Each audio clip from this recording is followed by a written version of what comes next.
Hello students, good morning. BA first year की भूगोल की क्लास में स्वागत है आप सभी का। इसमें हम नदी द्वारा अपर्दन की अपर्दन और निक्षेप से बनने वाली स्थलाकृतियों के बारे में पढ़ रहे हैं। और आज हम निक्षेप से बनने वाली स्थलाकृतियों के बारे में जानेंगे। देखो, जो निक्षेप के द्वारा जलोढ़ पंख और जलोढ़ शंकु, प्राकृतिक तटबंध, बाढ़ का मैदान और डेल्टा, ये जो स्थलाकृतियां हैं, ये नदी की जो निक्षेपात्मक जो क्रिया होती है उस दौरान ये स्थलाकृतियां बनती है। तो जलोढ़ पंख और जलोढ़ शंकु, देखो जलोढ़ पंख और जलोढ़ शंकु एक साथ ही लिखा है क्योंकि ये जो संरचना है ये लगभग एक समान ही होती है। बहुत ही मतलब कम अंतर होता है इनमें, बनने की जो प्रक्रिया है वो लगभग ये समान ही होती है। देखो, सबसे पहले तो हम जानते हैं भाई जलोढ़ पंख और जलोढ़ शंकु है वो क्या है, किस तरह से बनती है। ये जो स्थलाकृतियां हैं, ये जो नदी की रचनात्मक स्थल रूपों में महत्वपूर्ण है ये। और जलोढ़ पंख और जो जलोढ़ शंकु है, ये जो नदी है, नदी की युवावस्था और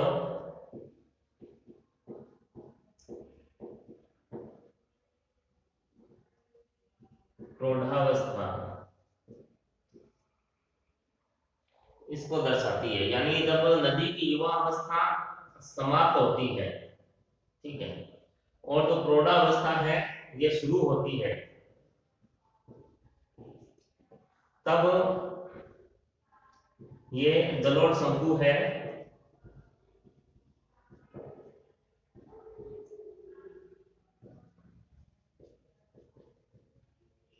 जलोढ़ शंकु की स्थलाकृति बनती है जब नदी की युवा अवस्था समाप्त होती है और जो प्रौढ़ावस्था है शुरू होती है, ठीक है, उस दौरान जलोढ़ शंकु का निर्माण होता है। अब जलोढ़ शंकु ये क्या होते हैं? देखो, जब नदी पर्वत से नीचे आती है, जब समतल भाग पे आती है, एक मैदानी भाग पे आती है, तब नदी के साथ देखो मैंने बताया था अवसाद होते हैं। जैसे पत्थर के टुकड़े हैं, पत्थर के टुकड़े ये इसमें शामिल होते हैं। जैसे नदी नीचे आती है, जो पर्वत है उसके आधार तल पे आती है, तो नदी का वेग कम हो जाता है। नदी का वेग कम, पर्वत के आधार तल पर, आधार तल नदी है, पर्वत है, नदी बह रही है। जब नदी ये पर्वत का देखो आधार तल है, जब नदी बहकर इस तरह से बहेगी, ठीक है, जब नदी इस तरह से बहेगी, पर्वत से नीचे जब आएगी, तो इसके साथ जो पत्थर के टुकड़े हैं, देखो जो पत्थर के टुकड़े हैं, जो चट्टान के टुकड़े हैं, वो यहां जमा हो जाएंगे इस भाग में, ठीक है। ये आधार तल है पर्वत का, यहाँ जमा होंगे। क्यों होंगे? क्योंकि जो नदी है इसका वेग कम हो जाएगा, क्योंकि ढाल कम हो गया है। ढाल कम होते क्या है, नदी का जो वेग है वो कम हो जाएगा। नदी का वेग कम हो जाएगा तो ये जो चट्टान के जो टुकड़े हैं, पत्थर या जो चट्टान है, देखो पत्थर नहीं और चट्टान कहना चाहिए, जो चट्टान के टुकड़े हैं वो यहाँ जमा हो जाएंगे, क्योंकि चट्टान के टुकड़े हैं भारी होते हैं, और दूसरा नदी का जो वेग है वो कम हो गया है, तो ये यहीं पे जमा हो जाएंगे, और ये ही जलोढ़ पंख और जलोढ़ शंकु है कहलाते हैं। ये पंख और शंकु में एक छोटी सी भिन्नता होती है, वो भी बताऊंगा आपको। तो इसमें जो पत्थर होते हैं वो पर्वत के आधार तल पे ही जमा हो जाते हैं, और जो छोटे कण होते हैं जैसे मिट्टी वगैरह के, वो कुछ दूर तक चले जाते हैं, जैसे कुछ कण हैं वो कुछ दूर तक चले जाएंगे। तो ये ही जलोढ़ शंकु या जलोढ़ पंख होता है। ठीक है, यहाँ तक समझ गए होंगे। जब नदी पर्वत से नीचे उतरती है तो पर्वत का आधार तल होता है इसका, वहां पर नदी का वेग कम हो जाता है। जब नीचे आती है नदी का वेग कम हो जाता है तो चट्टान के जो टुकड़े हैं वो पर्वत के आधार तल पर एकत्रित हो जाते हैं, क्योंकि अब नदी उनका परिवहन नहीं कर सकती, वेग कम हो गया है। तो चट्टान के टुकड़े हैं वो भारी हैं, उनको नदी उनका परिवहन नहीं कर सकती, तो नदी क्या उनको यहीं पे जमा कर देती है। तो यही जलोढ़ पंख और जलोढ़ शंकु है। अब इनमें अंतर क्या है जलोढ़ पंख और जलोढ़ शंकु में? इनमें एक हल्का सा ही अंतर होता है। जो देखो शंकु है, इसमें जो शंकु का ढाल अधिक होता है, शंकु का ढाल अधिक होता है, और जो पंख है जलोढ़ पंख,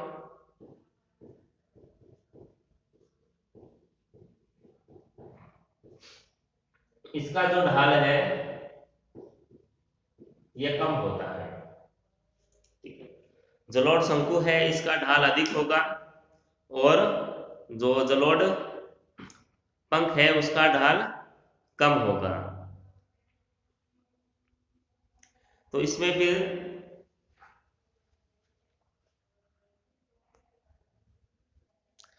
देखो जलोढ़ पंख और जलोढ़ शंकु,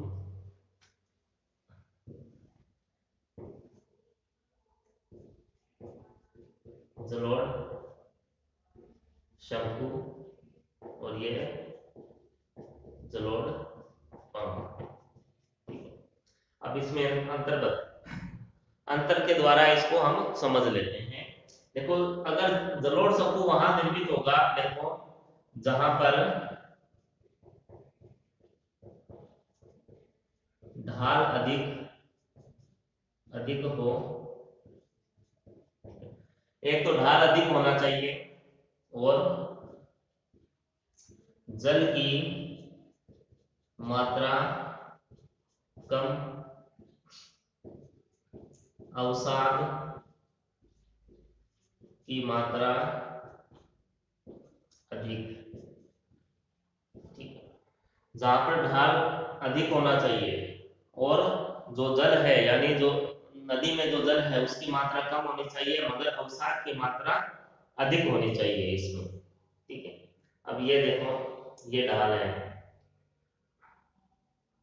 ठीक है, ढाल अधिक है, ढाल अधिक अधिक है यहाँ पे ढाल। ठीक है, तो ढाल अधिक है और जल की मात्रा कम है, और अवसाद जल की मात्रा तो है इसमें कम और अवसाद अधिक है, तो जलोढ़ शंकु यहीं यहीं पे बन जाएंगे। ठीक है, ज्यादा दूर तक नहीं जाएंगे। ठीक है, इसमें देखो ज्यादा दूर तक विस्तृत नहीं। ठीक है, जो जलोढ़ शंकु होंगे ज्यादा दूर तक वो विस्तृत नहीं होंगे, क्योंकि इसमें जो जल की मात्रा कम है और अवसाद अधिक है, तो अवसाद यहीं रह जाएगा। जो अवसाद है, अवसाद का मतलब ये चट्टान के टुकड़े हैं, मिट्टी के कण हैं, वो सारे वो यहीं पे ही पास में ही रह जाएंगे। ठीक है, तो अब बात करते हैं जलोढ़ पंख की। देखो यहाँ पर जहां ढाल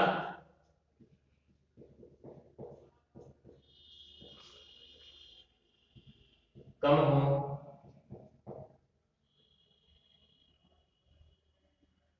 उसके बाद जल की मात्रा अधिक अवसाद कम, दूर तक विस्तृत, दूर तक फैला कर देते हैं, फैला या विस्तृत एक ही बात है, दूर तक फैला तो वो जलोढ़ पंख होगा। अब देखो इसमें ढाल कम हो, अब ये ढाल है, ये ढाल कम है, ठीक है, और जल की मात्रा इसमें अधिक है, और अवसाद क्या है, कम है, तो ये जो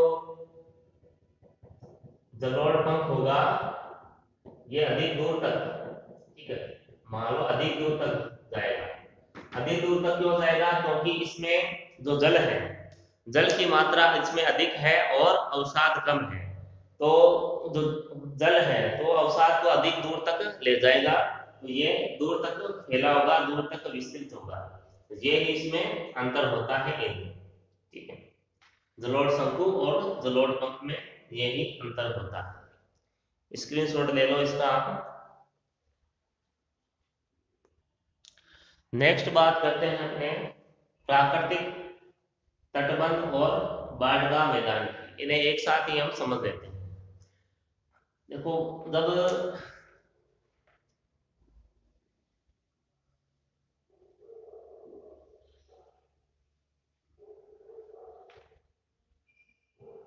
नदी जब मैदान में इस तरह से प्रवाहित होती है, ये नदी है प्रवाहित हो रही है,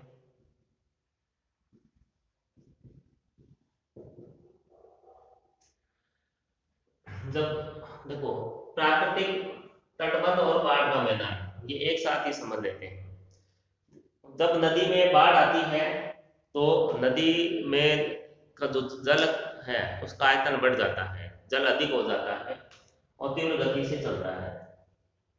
जल देखो इस तरह से यहाँ बह रहा है, अब जैसे जल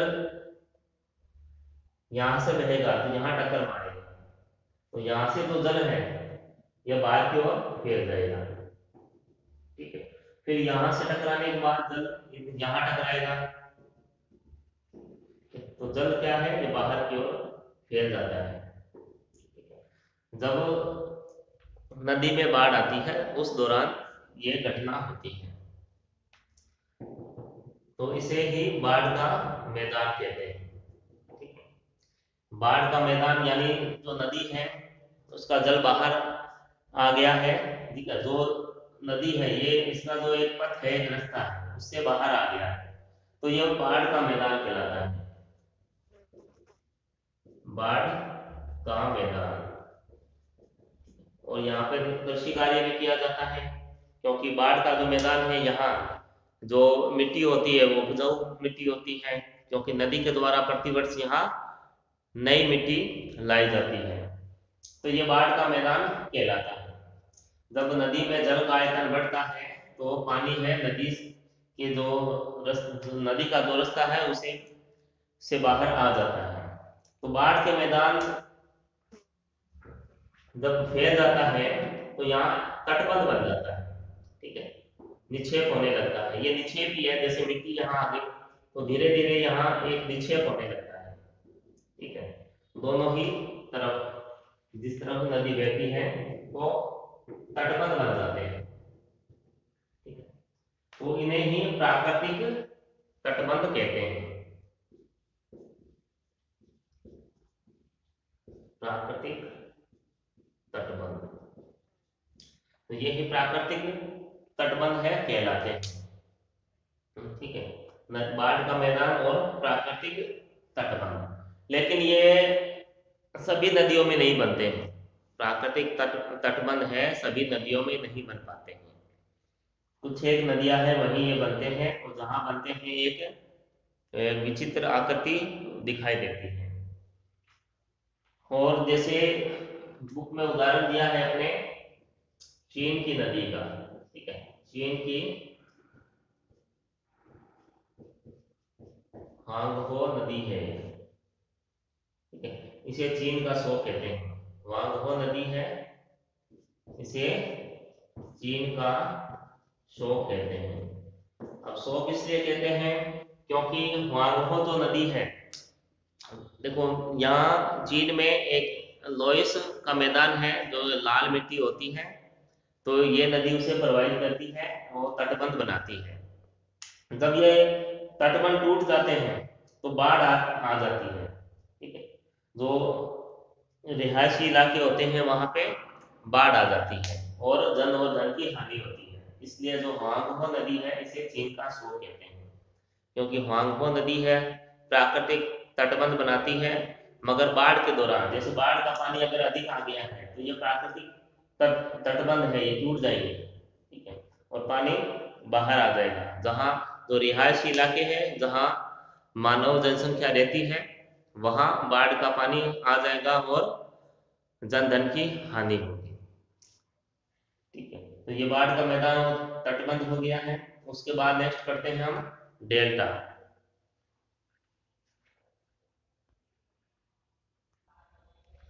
अब बात करते हैं डेल्टा की। देखो डेल्टा के आपने सुन रखा है, छोटी क्लास में पढ़ रखा है डेल्टा के विषय में। देखो सबसे पहले बात करते हैं जो डेल्टा है, ये शब्द किसने दिया है, कहाँ से कैसे आया है, किस नदी को, तो सबसे पहले डेल्टा कहा गया था, इसका देखते हैं। देखो तो डेल्टा जो शब्द है ये एक यूनानी या ग्रीक शब्द है, और इसकी जो आकृति है डेल्टा की इस तरह की होती है आकृति डेल्टा की। ठीक है, और सबसे पहले ये कहा था हेरोडोटस ने, सबसे पहले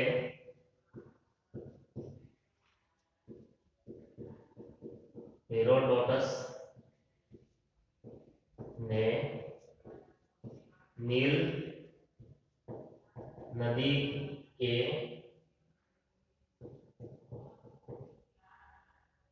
डेल्टा को देखकर देखकर उसे डेल्टा नाम दिया। जो हेरोडोटस थे ये इतिहास के पिता कहलाते हैं, हेरोडोटस। इन्होंने जो नील नदी है उसके डेल्टा को देखकर उसे डेल्टा नाम दिया था। और डेल्टा यूनानी शब्द है जिसकी आकृति इस ये त्रिभुजनुमा होती है। तो जो नील नदी का जो डेल्टा था वो इसी आकृति में था, तो इसलिए उन्होंने डेल्टा इसे कहा था। और जितनी भी नदियां हैं जो समुद्र में गिरती है उससे पहले जो संरचना बनाती है उसे डेल्टा ही कहते हैं। ठीक है, तो डेल्टा नाम दिया। अब ये देखते हैं हम जो डेल्टा है वो बनता कैसे है। ठीक है, देखो जब नदी पर्वत से निकल के जब अपनी अंतिम अवस्था में आती है, यानी जीर्णावस्था में जब आती है, तो नदी का जो वेग है वो बहुत कम हो जाता है। नदी का वेग कम हो जाता है और अवसाद जो होते हैं नदी उन्हें निक्षेपित करती हुई चलती है। जब नदी समुद्र में गिरने से पहले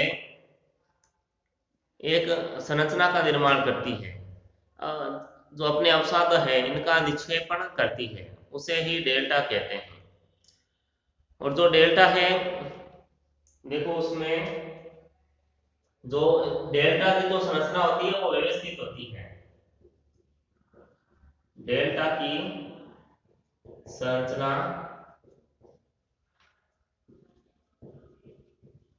व्यवस्थित होती है।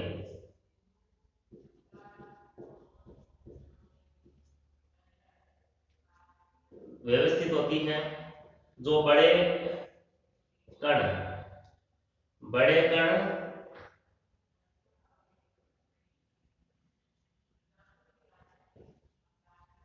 जो बड़े कण होते हैं वो पीछे रहते हैं तथा छोटे कण आगे निक्षेपित होते हैं।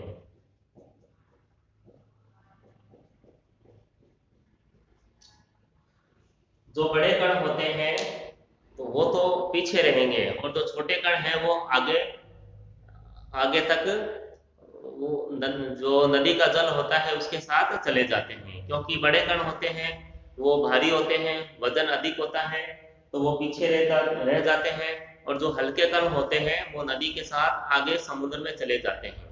ये एक क्रम से बिछते मतलब क्रम से बिछ जाते हैं, निक्षेपित होते हैं।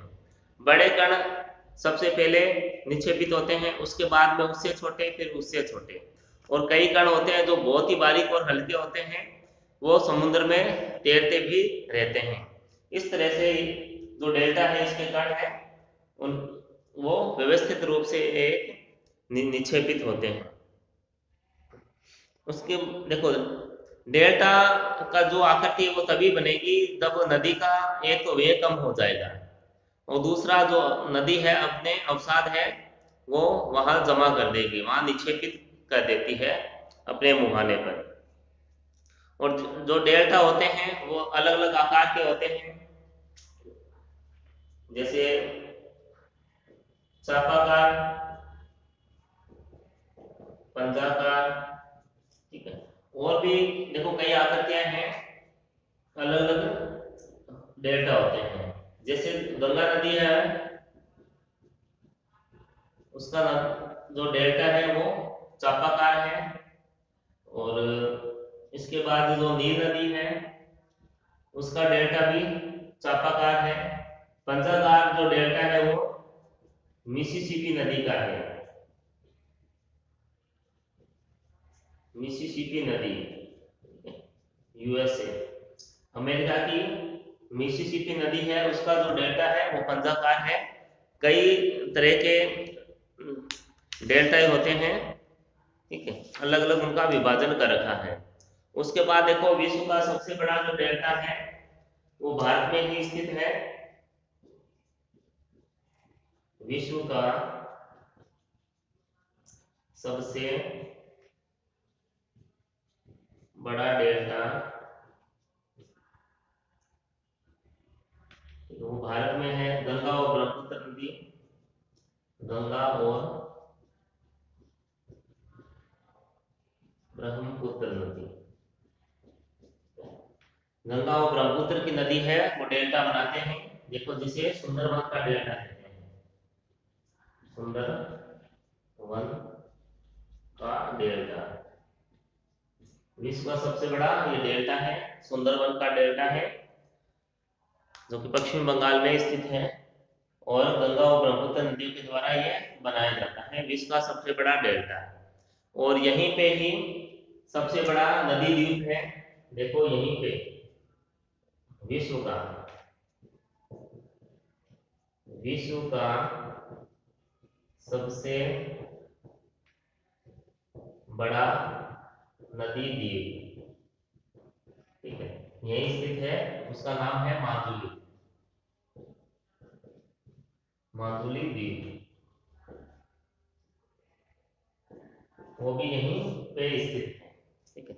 ये देखो नदियों के द्वारा बनने वाले जो निक्षेपण के द्वारा बनने वाली जो स्थलाकृतियां है वो हमने पढ़ ली है। जलोढ़ पंख, जलोढ़ शंकु, प्राकृतिक तटबंध, बाढ़ का मैदान और डेल्टा, ठीक है। तो नदियों द्वारा बनने वाली जो स्थलाकृतियां है वो समाप्त हो गई है। अब जो नेक्स्ट क्लास होगी उसमें हम पवन के द्वारा बनने वाली जो अपर्दन और निक्षेपण से बनने वाली स्थलाकृतियां हैं उनका अध्ययन करेंगे। तो आज के लिए इतना ही, तब तक घर पे रहें, स्वस्थ रहें, धन्यवाद।